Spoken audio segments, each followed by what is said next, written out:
আসসালামু আলাইকুম everyone, welcome to জিফানস kitchen. মাঝখানে অনেক দিন ব্যস্ততার কারণে আসলে ভিডিও রেডি থাকলেও ভয়েস ওভার দিতে পারিনি। তাই আজকে ভাবলাম যে ভয়েস ওভার দিয়ে ভিডিওটা শেয়ার করে ফেলি আপনাদের সাথে। আজকে একটা ইউনিক কেকের রেসিপি শেয়ার করব, কেকের রেসিপি না, কেকের ডেকোরেশন শেয়ার করব। তো সাথেই থাকুন, দেখতে থাকুন যে আমি কি ডিজাইনের কেকটা রেডি করছি। তো এটা ছিল 1 পাউন্ডের মধ্যে চকলেট ফ্লেভারের কেক। আমি কেকটাকে 3 ভাগে ভাগ করে নিয়েছি। এরপর আমি এটার উপরে সুগার সিরাপ দিয়ে এরপর ক্রিম দিয়ে নিয়েছি। ক্রিমের সাথে আমি হালকা একটু চকলেট ইমালশন অ্যাড করে দিয়েছি, কারণ এটার বেসটা থাকবে হোয়াইট কালারের মধ্যে, তাই আমি এখানে চকলেট ক্রিমটা ইউজ করছি না। আমি জাস্ট হোয়াইট ক্রিমের মধ্যে আমি একটু চকলেট ইমালশন অ্যাড করে দিচ্ছি। এভাবে আর কি, যখন আমার পুরো বেস কালারটা হোয়াইট কালার থাকে তখন আমি এভাবে চকলেট কেক রেডি করে থাকি। তো আমি 3টা লেয়ারই সেমভাবে দিয়ে এরপর এটাকে ভালোভাবে ক্রাম্প কোট করে ফ্রিজে রেখে দিয়েছিলাম আধা ঘন্টার মতো। এরপর এটাকে বের করে আমি মেইন যে ফিনিশিং সেটা দিয়ে নিয়েছি। এটা পুরোটাই হোয়াইট কালার ক্রিমে কভার হবে, আর এটা হচ্ছে সেমি ফন্ডেন্ট কেক, তাই এটাতে খুব কোনো ডিজাইনই নেই আসলে। এটাতে জাস্ট একটা হোয়াইট কাভার্ড কেকে আমি টপারগুলো বসিয়ে দিয়েছি।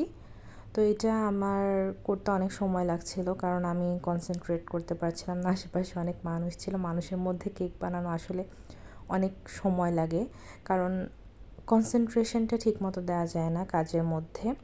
আর কেকের কাজটা হচ্ছে একটা আর্ট। এই আর্টটা যদি কনসেন্ট্রেশন ভালোভাবে না দেওয়া হয় তাহলে পারফেক্ট হয় না। এটা আমি বুঝি যখন আমি নিঃশব্দে একা একা ঠান্ডা মাথায় কাজ করি, তখন আমার কাজ যতটা পারফেক্ট হয়। যখন আমি হই হুল্লোড়ের মধ্যে বা মাথায় কোনো প্রেশার নিয়ে কাজ করি তখন সেই কাজটা ভালো হয় না। তো কথা বলতে বলতে আমি এটার ফিনিশিংটা দিয়ে নিচ্ছি। আমার মোটামুটি হয়ে গিয়েছে। এরপর আমি এটাকে আবারও ফ্রিজে রেখে দিব। এটাকে আমি মোটামুটি 5-6 ঘন্টার মতো ফ্রিজিং করে নিয়েছি, কারণ এটার উপরে আমি টপার বসাবো। এটা যাবে অনেকটাই দূরে আমার লোকেশন থেকে। আর এটা নিচে যখন আমি বর্ডার সেট করেছিলাম সেই সময়টা আসলে ভিডিও হয়নি, কেন আমি জানি না। আর এই ফন্ডেন্টের যে টপারগুলো, এগুলো আমি একটু একটু করে বানিয়ে নিয়েছি। এগুলো আপনাদের সাথে শেয়ার করিনি কখনো। যদি আপনারা চান আমি আপনাদের সাথে এই টাইপের ফন্ডেন্টের টপারের যে বানানোর যে প্রসেসটা আমি সেটা শেয়ার করব।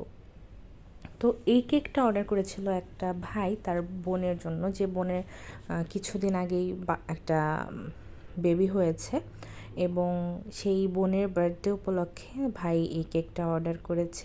তো এটা দেখেই বুঝতে পারছেন যে এটা একটা মেয়ের কোলে একটা বেবি। তো এইটা হচ্ছে ভাইয়ার বোনকে রিপ্রেজেন্ট করতেছে, আর সাথে তার বেবি। আর এই কেকটার আমাকে কোনো রিয়েল রেফারেন্স পিকচার দেওয়া হয়নি।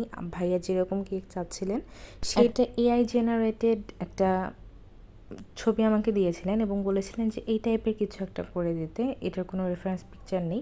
তো আমি ভাইয়া যেরকম চেয়েছি এবং তার বাজেটের সাথে ম্যাচ করে যতটুকু সুন্দর করে করা গিয়েছে আমি সেভাবে করে নিয়েছি। তো আমি এখানে বসিয়ে দিয়েছি 2টা জুতা, একটা জামা, একটা ফিডার এবং কিছু ফ্লাওয়ার্স।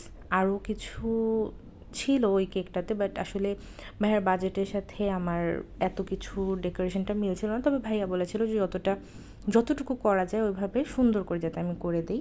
আর কেকটা যেহেতু যাবে সারপ্রাইজ হিসেবে, এটা একটু স্পেশালি করে দিতে বলা হয়েছিল, এবং আমি আমার সর্বোচ্চ চেষ্টা করেছি এই কেকটা যতটা সুন্দর করে দেওয়া যায় আর কি করে দিয়েছি। আর এখানে যা লিখতে বলা হয়েছিল সেটা আমি লিখে নিয়েছি। 2টা নোট লিখতে বলা হয়েছিল, একটা কেকের গায়ে ভাবে লাগিয়ে দিতে বলা হয়েছিল, আর একটা নিচে ছোট করে লিখতে বলা হয়েছিল। এবং এই কেকটা কমপ্লিট করার পর এত বেশি ইউনিক এবং সুন্দর লাগতেছিল, যেটা আমার নিজের কাছে অনেক ভালো লেগেছে। আর ভাইয়া এতটাই সুন্দরভাবে চিন্তা করে বোনের জন্য কেকটা অর্ডার করেছি, এই ব্যাপারটা আমার কাছে অনেক বেশি ভালো লেগেছে। যে ভাই বোনের বন্ডিংটা আসলে এখান থেকে বোঝা যাচ্ছে যে কতটা সুন্দর। তো যাই হোক, এটা কমপ্লিট করার পর দেখতে অনেক সুন্দর হয়েছে। যে আপুর জন্য পাঠানো হয়েছিল সেই আপু অনেক খুশি হয়েছে, অনেক সারপ্রাইজড হয়েছে, কারণ আপু এই কেক সম্পর্কে কোনো আইডিয়াই ছিল না। আর আমি লাস্ট মোমেন্টে কিছু সুগার পার্লস অ্যাড করে দিয়েছি হোয়াইট কালারের, যাতে দেখতে বেশি সুন্দর লাগে। আর এই হচ্ছে কেকের ফাইনাল লুক। আপনাদের কাছে কেকটা কেমন লাগলো অবশ্যই কমেন্টে জানাবেন। Thank you.